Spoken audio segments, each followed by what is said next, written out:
everybody, and welcome back once again to Let's Play Crusader Kings 2 with none other than the new king, King Godwine of England. Okay, so apologies, I was debating whether to put the webcam on. I have put it on, but the sun isn't really cooperating at the minute. It's right in the wrong spot, so my face is like an orange nimbus. You know, it actually blends in with the magnolia background, you know, it's like camouflage. But yeah, the light may change, but you'll have to cope with it. Anyway, here we are. Last session, stream, another roller coaster ride. But yes, we have a new king in town. He's been in charge for 3 years. He's been laying the foundations of his rule, and we're going to continue that before we start the time off today, because a few more things I want to kind of just set up with this man. So the general premise is, he's a pretty good guy. I mean, he's got a little cheeky little moustache he can't grow properly, his little frizzy hair. You just want to do that with his little cheeks, don't you? He looks about 12, but he's 25, so you can't really do that to him. He's 25, and he's the king, right? Unless you're his wife, then she might be able to do that to him, but nobody else, okay? But yes, he's the king, and he's a good man. He's kind, he's charitable, he's gregarious. He likes to socialise a little bit. He might be bordering on being a drunkard at some point in the future, maybe.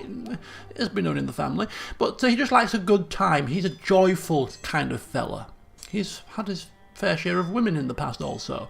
Trusting. He's brought the Jews back, of course, but he is shrewd, which means that he's, you know, he's quite good at decision making, and he usually makes a good decision for the long term, and for the most part, his decision making is pretty on point.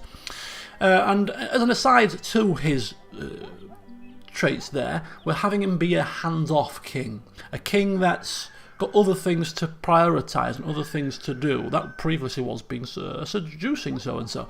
But it's going to change now, which I'll explain very shortly.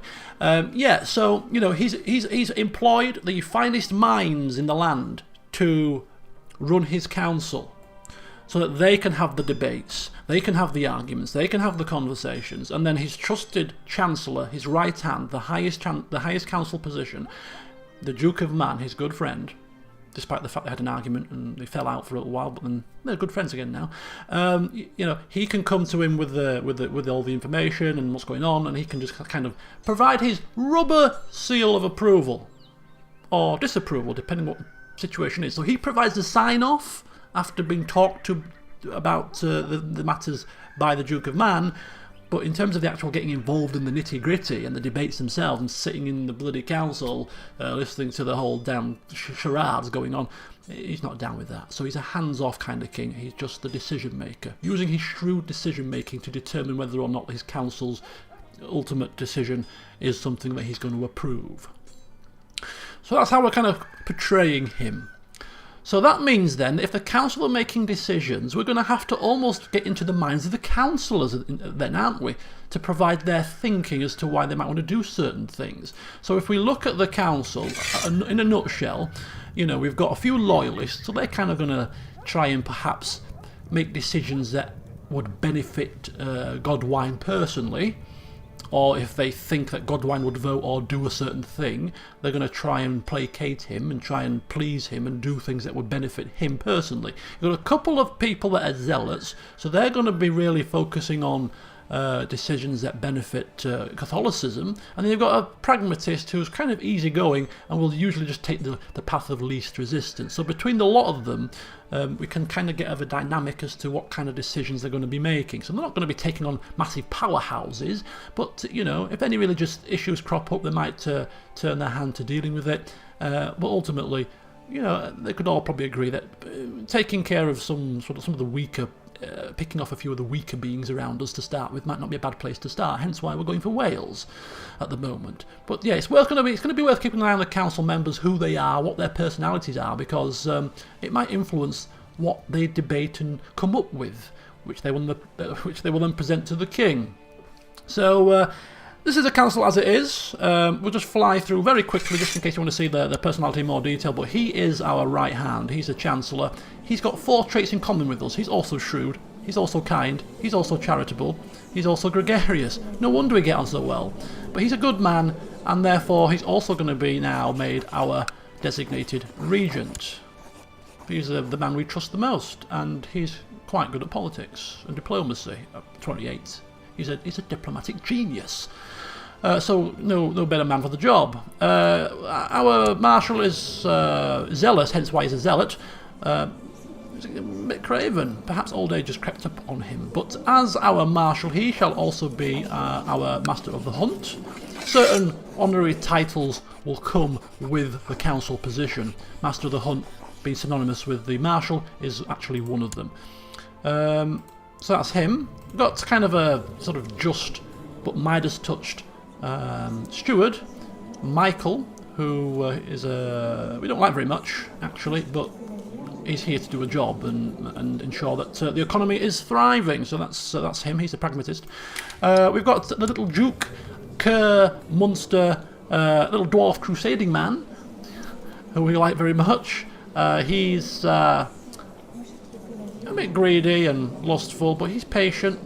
He's very stressed out, which you would be managing this situation down here. It's quite stressful. It's quite a stressful position to be in, but we trust that he'll get the job done. He's also ambitious as well, so.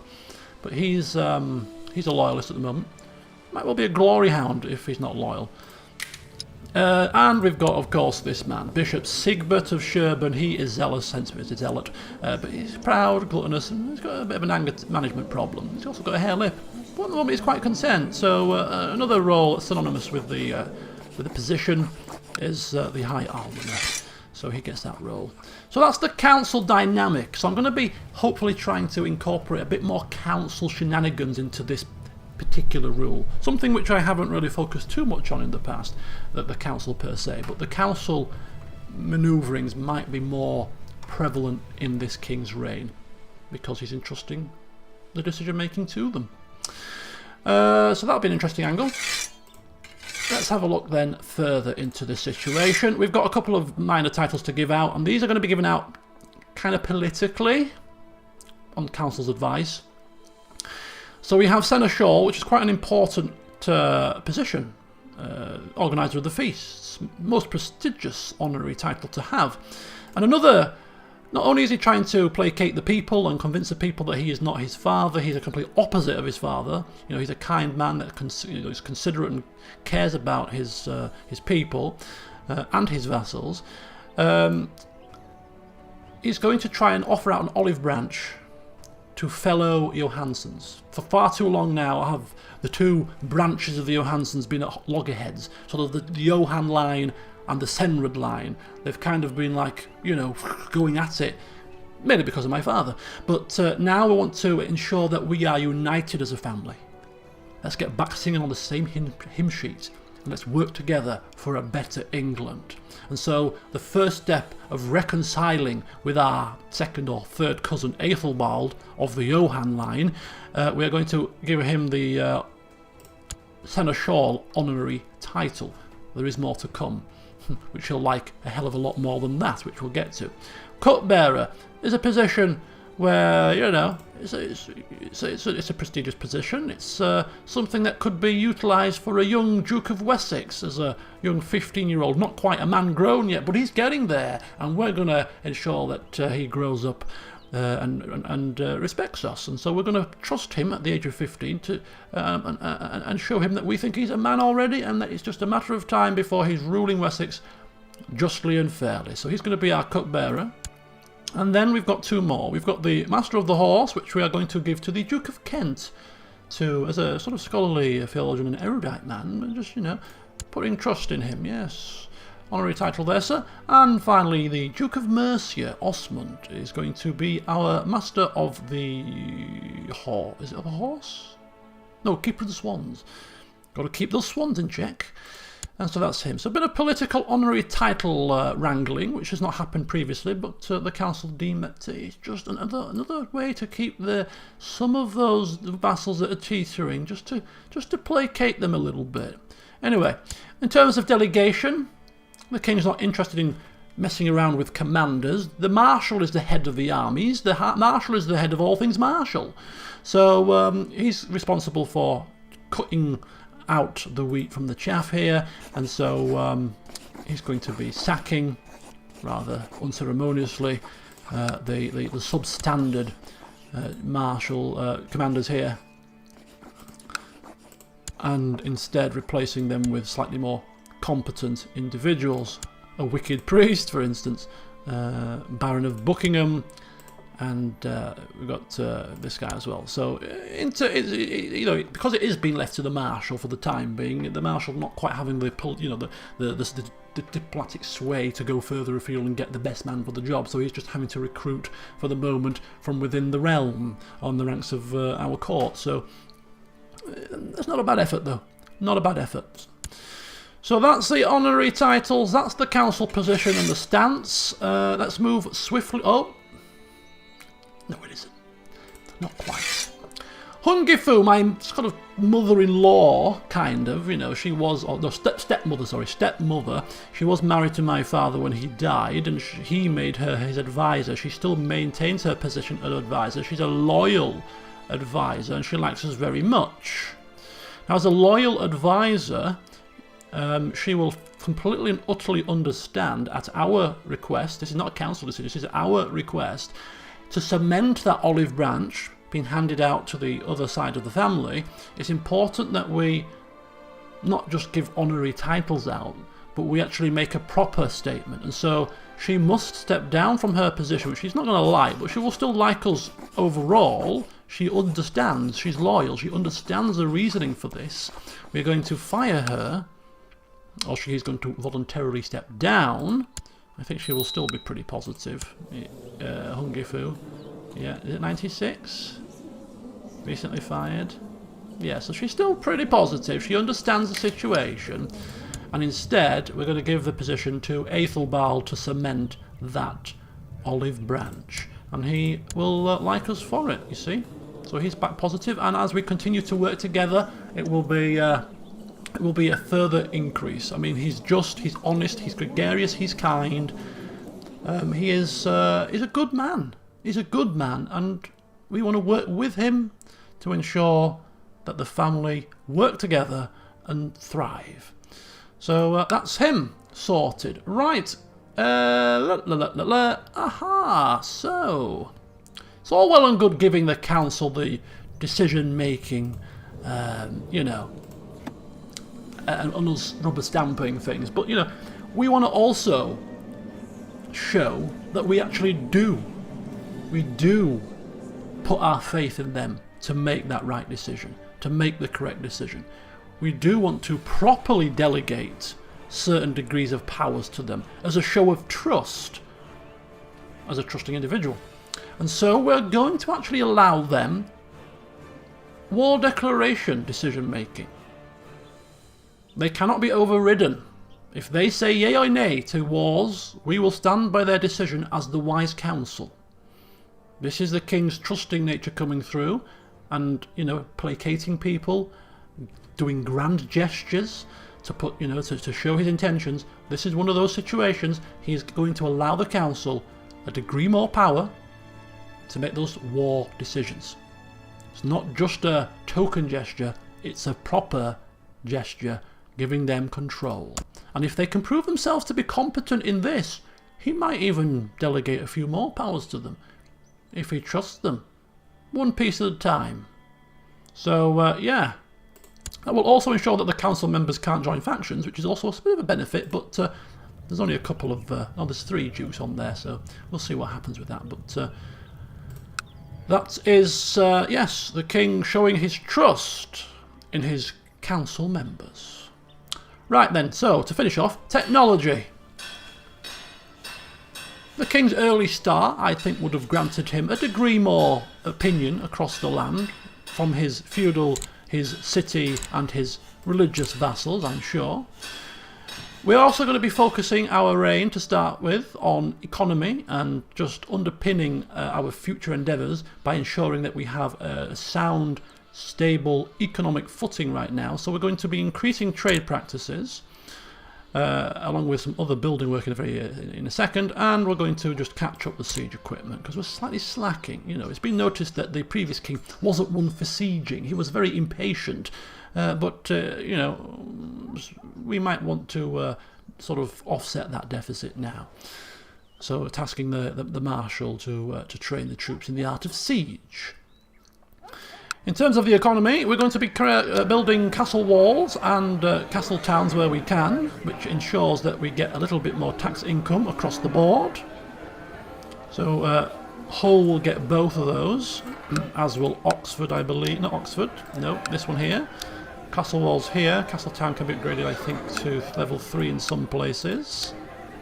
Like here, for instance. So yeah, castle towns and you know, castle walls where possible, continuing to increase that that economy where we can, and then some of that money might be able to be pumped into you know, endeavours such as the hospital to ensure that our people have the best medical care possible when epidemics break out. You know, again, putting money back into the local populace where we can to continue to show our good intentions.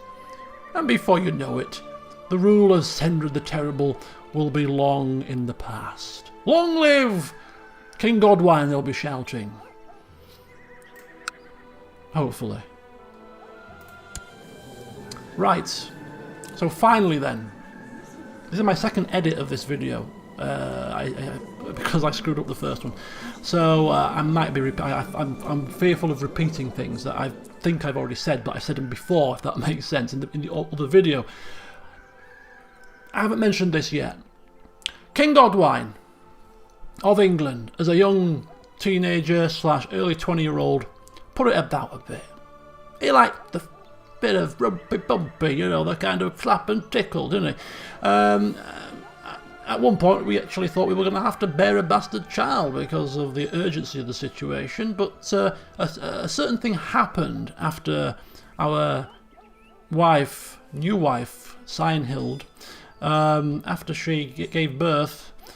He was baptised by the Pope himself, and there was a religious ceremony after the event where she was under a massive degree of stress and pain, and in that state she made some kind of nonsense comment in a state of delirium, which the bishops have all taken to mean that our son is a bastard child. Now, of course, we were sat there while it was happening, and that was exactly not what happened at all. It was a misinterpretation, and we stand firmly by our wife as a trusting individual that this child is ours, hence why we legitimised him. But that just was like a game-changing moment for this man, and it sort of snapped him out of his previous ways. He's a king of England now. He's not a child. And seeing his wife in such despair and such pain made him realise that he cares deeply about her. And seeing her like that was painful.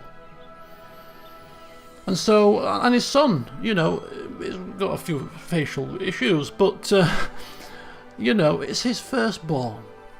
He wants to be a good father, he wants to be a good husband, he wants to be their protectors. He wants to ensure that nothing like that happens to his wife again. The stress she was in was horrible to bear and see and witness, and therefore he's going to take it upon himself to ensure that these two are provided for, cared for and protected with his entire being, to ensure that they feel safe and to ensure that people see that, so that there's no question as to the legitimacy of our child and to this woman's intentions when it comes to all things, you know, matrimony. So we're changing from seduction focus. That is in the past. That light bulb moment happened in the church, and now we are turning our attention to being a family man, offering our entire efforts to ensuring our family prosper, our nearest and dearest. So that's good old family man Godwine for now. And to finish that off, of course, we have to break off with our lovers. It's been fun. It's been good fun. But don't call again. Thank you very much. Right then, so before I start, there's one last thing. I don't usually pay attention to this too much, but I see there could be an issue here, and I'm going to need your help to explain this to me, because I can't get my head around it at the minute. So you experts in this, let me know in the comments what's going to happen. She is part of my kingdom. She's married to the Duke of Cornwall, who is part of the Welsh kingdom. They have a son together, who is heir to Cornwall and to Somerset. So, what's going to happen to Somerset when he inherits, if she dies? He'll become the Duke of Somerset, and I don't think it'd switch. I think he'd still remain within our land. But what if he dies first? He would inherit Cornwall and go under Wales.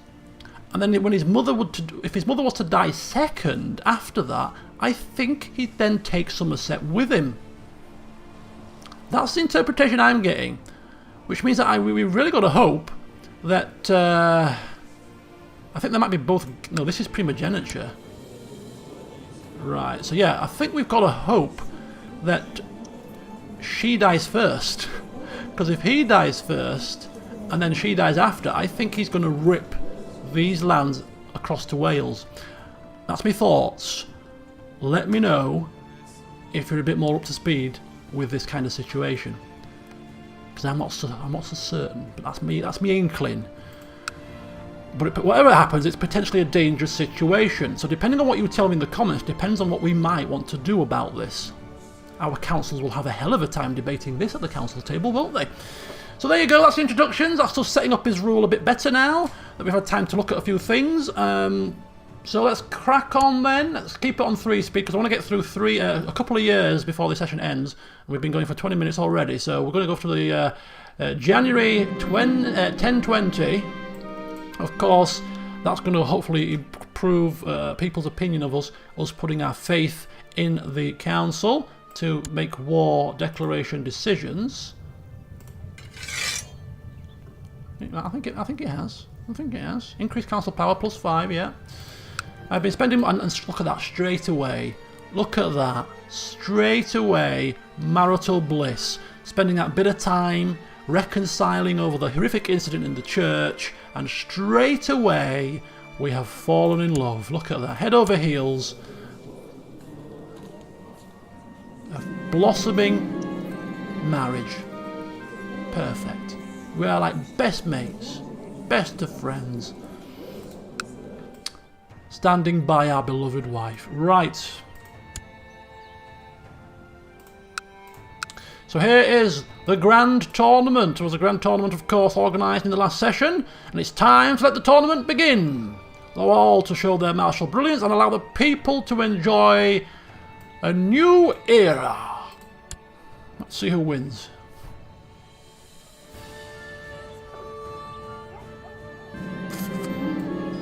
Okay. So we've got a few people injured and maimed. My steward? My steward has been maimed! What? Oh, he's mangled and severely injured. Oh.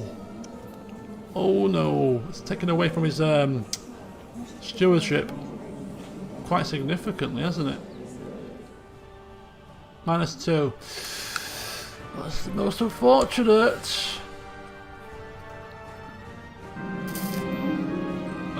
This is Steward of Bernicia. He's been wounded. We do want to be seeing these messages, just in case it relates to somebody of import. Ordgar, Steward of Lancaster. Another maimed participant. A brutal and bloody tournament. But people like this kind of thing, apparently. I mean, we are there watching. Uh-oh, smallpox has broken out in Middlesex. Oh no. What a way to start our reign. An outbreak of smallpox. Okay, so here we go. Earl Ailstan of Derby has found his way in 3rd place. Fought bravely he did. Sefra O'Scannale, Chancellor of Ormond, found his way into 2nd place with a valiant fighting effort. And in 1st place, Swithrade of Wessex has been crowned the winner. Steward and Commander of Middlesex, heir to the County of Middlesex. Well done, sir. Well done, and as always, we always offer a nice little personal King's Purse boon to the victor. Enjoy. We could actually have him come over and be a commander for us, but our commanders are kind of full at the moment, and he's going to be the heir to the County Middlesex, so when that transpires, he'll just kind of whip himself off, won't he? Or will he? Yes, yeah, I think he will, won't he? Because he'll be under his own duke. So just a bag of coins for the victor. But yes, bask in the glory, Swithraid. Well earned, sir. What's his stats? Oh, that intrigues me. 12 martial and 27 fighting. Average, really. Average. But perhaps he's a smart individual. It's all about the tactics, you know. Ooh, ooh, ooh, ooh, ooh.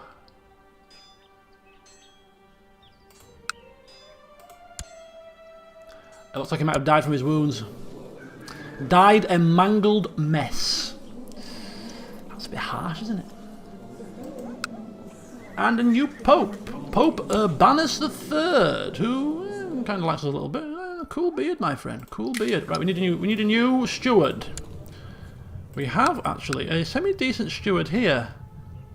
A courtier with stewardship 19. He's orthodox. But do you know what? Let's give the man a chance. Let's give the man a chance. Would he convert to Catholicism? No.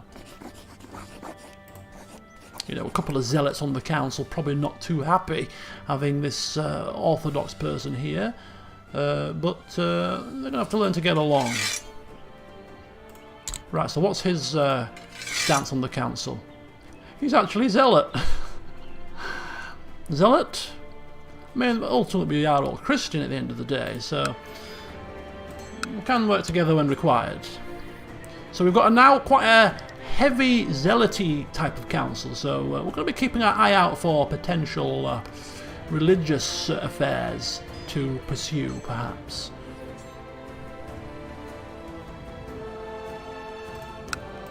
Just so happens that King Ossulf, the missionary of Wales, is a highly religious person, so that's going to probably make it less likely that they will want to wage war against him, actually, I would have thought, but you never know. We'll see what the war director... You know, if we do get this this claim on the Duchy of Deobarth, it will be in our council's hands as to whether we push that claim and wage war against them. We are truly, you know, taking the roleplay out of it and actually living up to the game mechanics, because you know they do have war declaration, you know, power. So it'll be interesting to see whether they say yay or nay, and whether we might be tasking our Chancellor to grease a few palms on our behalf. Anyway, Duke Ailsiga of Wessex, who is our cupbearer, has just come of age. Is now, because he's of age, he's now classed as a powerful vassal, wants a seat on the council. He's not going to get a seat on the council, unfortunately, but he now wants to fabricate a claim on England's title. Like, well, it's a common theme that, generally speaking, we just tend to send strongly worded letters to our vassals that have these silly ideas, rather than do anything too hasty, such as imprisoning them, having them raise up against us, crushing them beneath our boot, and then ripping their titles away from them and giving them to somebody else, as our father would have done. No, we do things differently around here. We write to them strongly worded but yet polite letter, just asking them to correct their erroneous decision. And of course, more often than not, they tend to like, oh yes, oh, he's found out. Yeah, just send a letter back saying we are very sorry. And it won't happen again. For a first offence, of course. For a second offence, we might have to ramp up the punishment. But we believe in second chances. Maybe not so much third and fourth, but we'll see what happens. Keep an eye on this situation. Aelfwald of Essex has had his first warning. We don't want to be seen as a pushover. We do make shrewd decisions, and therefore, you know, somebody taking the mickey does still need to be dealt with in a just manner, of course. But we're not we're not a fool, you know. So we do need to show that we can deal with situations if push comes to shove. Yeah, that's the old message, isn't it? Okay, so yeah, just oh, nice bit of money, just ticking in nicely, which means we can afford now to perhaps just castle walls there. Yep, and castle walls there. Yep. All right, and continue on. So now starting to work on the infrastructure side of things.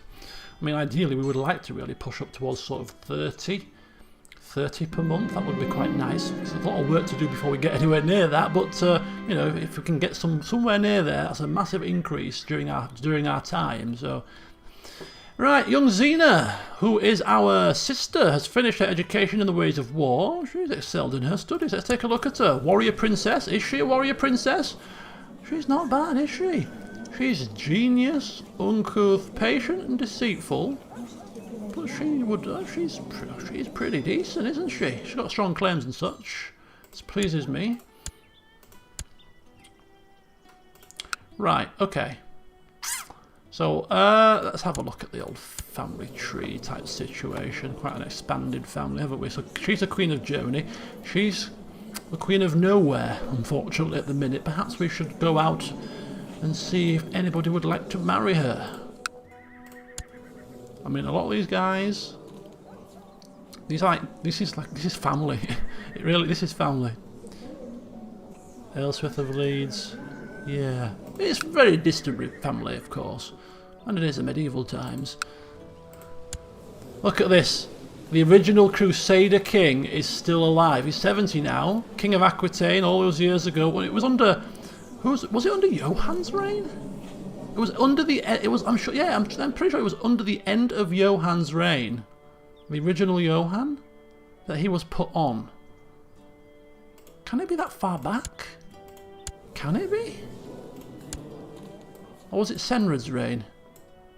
I think it was Johann's. You know. 9 died. 971. Seems too far.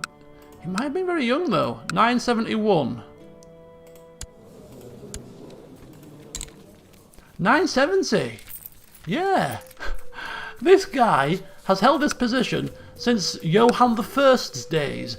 That seems like a bloody age ago.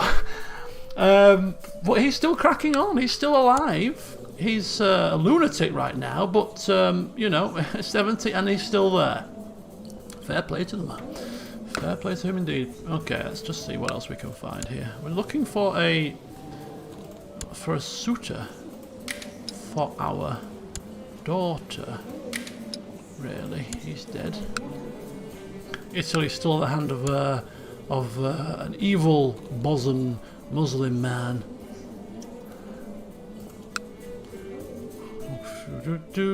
As is Bulgaria now. Our efforts were in vain. Well, our grandfather's efforts were in vain to try and get that to Catholicism. It worked for just a short while. King of Norway. Okay, so there's no available nearby royalty.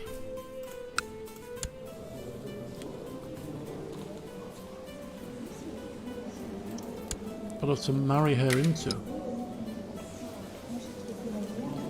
So she'll just have to sit pretty for now in our court. We may have use for her at some point, you never know. You never know, stranger things have happened. Ooh. Oh, a spot free for a new commander. You know what that means, don't you, my friends? The winner of the tournament? You? Was it Middlesex? Who was the winner of the tournament? Who won the tournament? I've completely forgotten. Oh no. He should be on our list, right?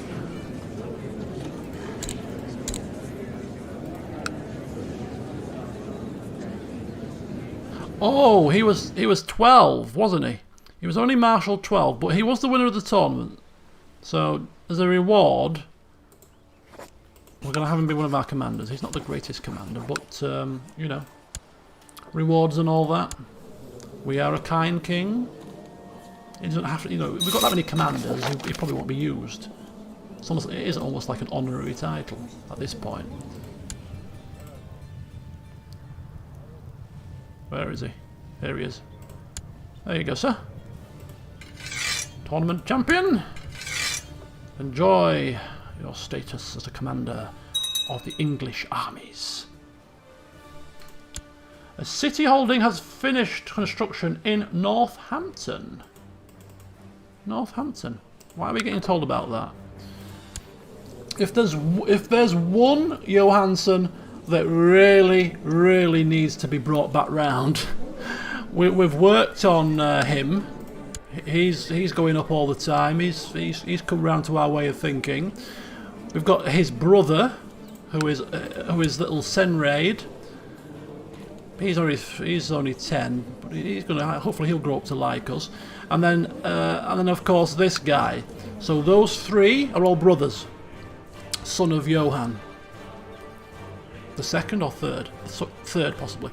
Yeah, and of course our father plucked his eye out personally, talked to Chamber. Therefore, you know, opinion of predecessor, mine is 62. Apparently, according to him, we're the spawn of Satan. So it's going to take a lot of working to get him on side. Now he is, of course, owner of many counties within the Duchy of Mercia.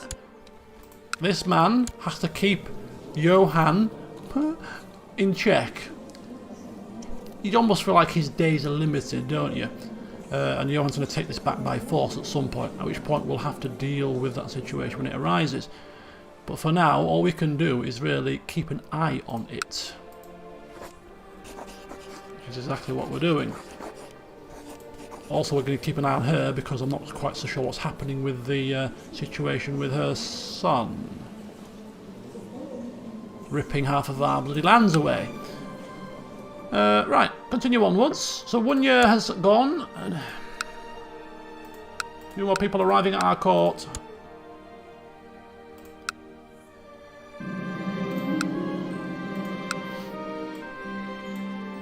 Oh, family focus. We've also been getting to know our sister a bit better. Princess Xena, who's just grown up at age 16.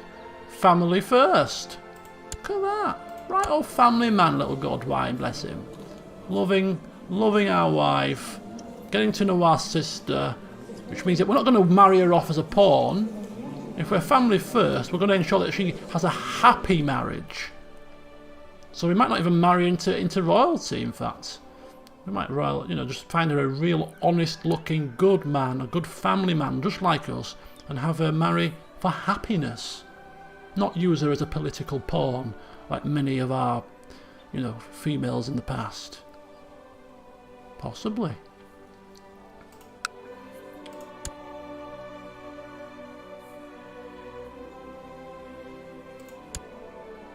That's our stepmother, right? Nah. In fact, let's just reset these plots, shall we? We don't want any plotting and scheming going on here. Not on my watch. Come on, stop this foolishness. It's a time of prosperity, time of peace, goodwill amongst men. Yeah?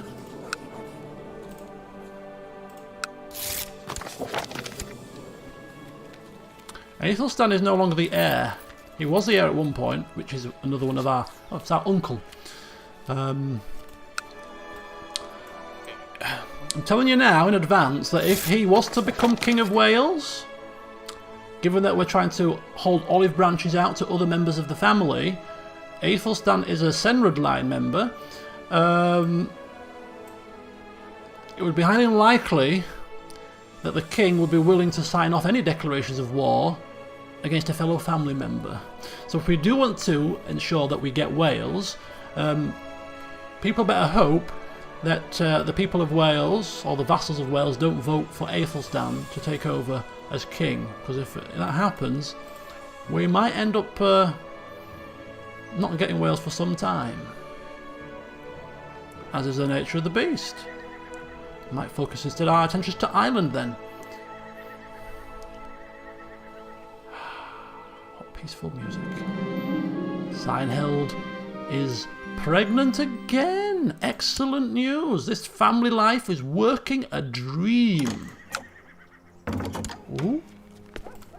That's going to be my sister, isn't it? It's going to be my sister, that. Right.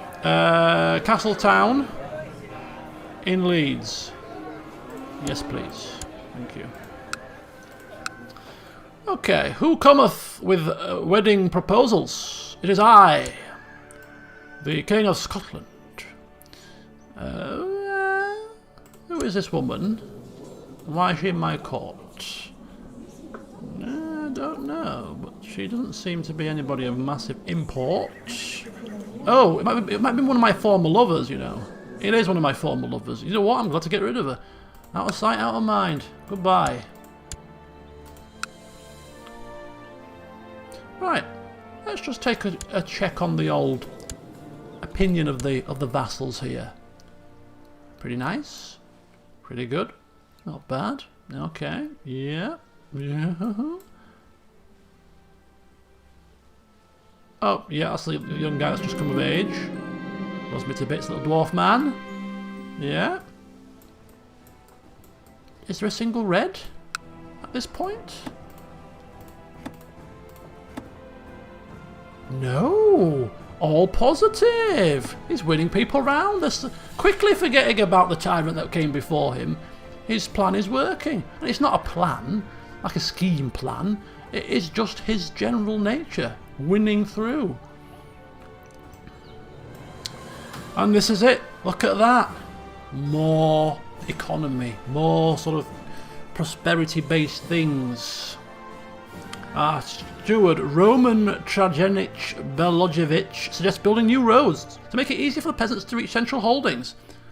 More prosperous, he says. Of course. Ensure that it happens.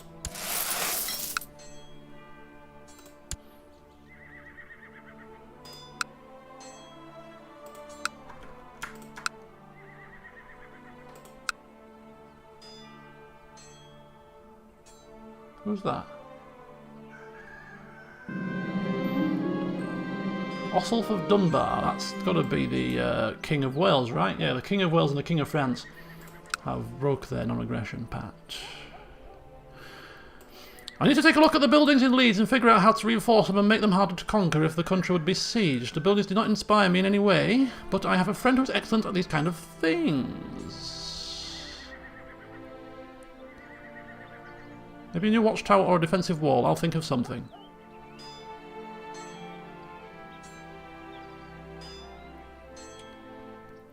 Okay, so we're passing on our opinion to Duke Egidio, our right hand. That yeah, we think that a few just adjustments are required just to beef up the security.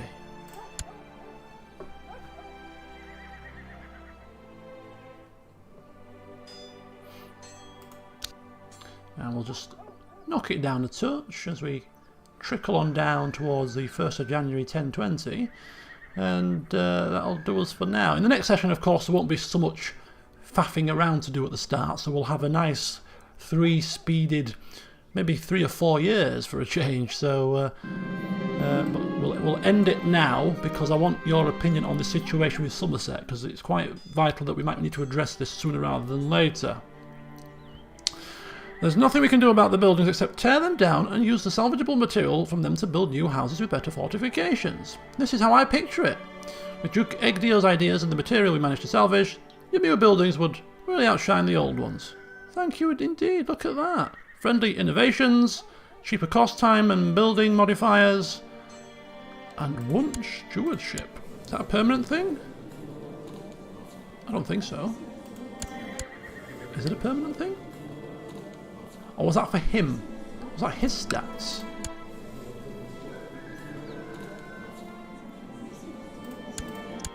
Who knows? I'll have to double check. Or maybe it's going to come into effect when it moves the time. My wife is feeling gloomy. I will buy her something nice. Comforted by a kind gesture. I will go spend some time with her.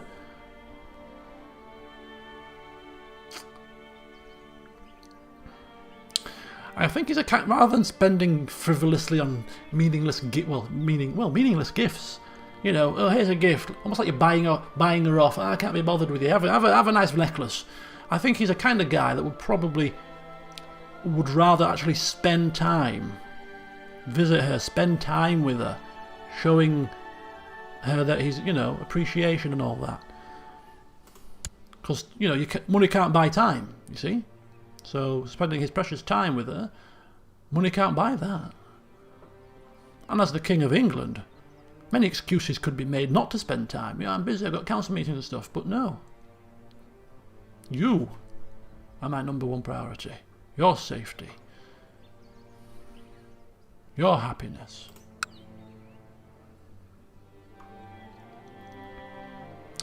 Right, did we get that buffer thing? Or is it going to be a country... Oops.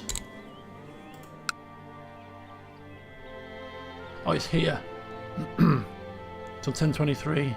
I think I did get a point of stewardship though as well. Good.